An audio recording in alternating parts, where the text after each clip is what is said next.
Hello, everybody. Welcome to this follow-up for Emperor Tomato Ketchup, the fourth studio album from Stereolab LP. So this one, during the reaction for this one, is kind of what I realized has been the tough thing that I've been grappling with this band. Because there's a lot with this music that I like, but as far as listenability goes, I really struggle with it. And I don't come back to this music all that often. And I was trying to figure out over these albums, why is that?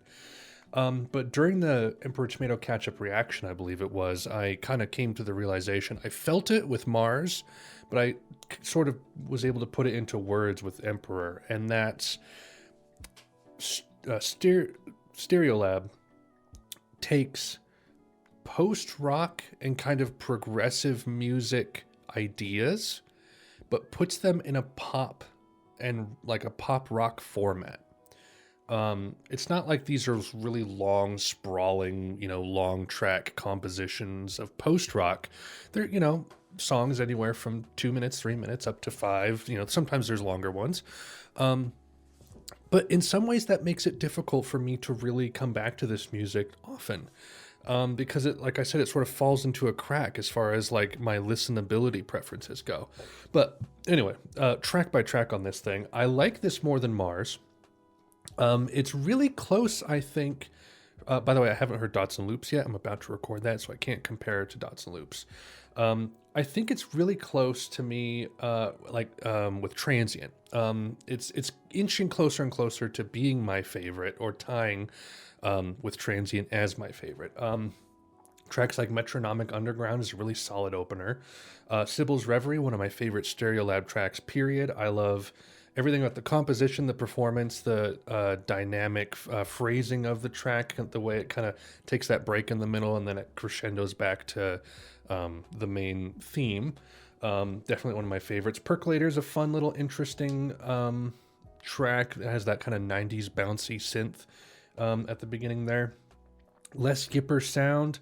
I like the kind of high pass, low pass filter thing that they do on the guitar on there. That's pretty cool. Sparkplug is okay. It's not a favorite. OLV 26, one of my least favorite on here. One of my least favorite Stereolab tracks. Like I described, it just it hits everything about that track is what I don't like about Stereolab, but everything about Sybil's Reverie is what I do like about Stereolab.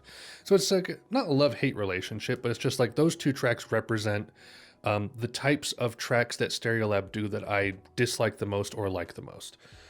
Noise of Carpet, another interesting one. Tomorrow is Already Here. Not a favorite, but I do like the kind of with Analog Rock off of Transient. I like the sort of bouncing thing that happens with the different channels, but it just gets a little kind of drony and boring for me. It's not terrible though. Emperor Tomato Ketchup, I don't know what it is about the bass line in that song that seems so silly and funny to me, but also really fun. Just the way it kind of bounces up and down. I couldn't tell you why, but I do enjoy that one. Monster Sacré, Scare, I don't know how you say that one. Monstre Sacré. I like that one because it's a departure. It's something a little bit different than you've heard from Stereolab before. And I think it was also, I have to go back to see what was on Mars. There was a track on Mars that I liked that did that. 3 Longers Later, I think it is. The one that was kind of a little bit darker or sparser. I like when they kind of step out of their wheelhouse and do something a little different in tone like that. Because normally it's either sort of synth poppy or post-rock rocky kind of a thing. Motorola Scalatron, okay, not a favorite. Slow Fast Hazel, I do enjoy. I like again, like I said in the reaction, it goes slow then fast. Has a nice kind of dynamic element to it. And then Anonymous Collective has that really cool bouncing bass. It's like a synth or something, I don't know. It's almost percussive, but there's very little on this record that I don't like. It's the most consistent one I've heard so far, I think. I just think my problem is there's things on Transient that I like more than stuff on here, but this has more stuff that I like. So it's kind of a quality over quantity issue for those two albums competing for my favorite. But this was really solid, and it just makes me more eager to see kind of where they're going next. Because I know Dots and Loops is kind of a little bit I think, a little bit more subdued than stuff like this. But we'll see. We'll see. That is all that I have for you guys. Thank you for watching. Bye.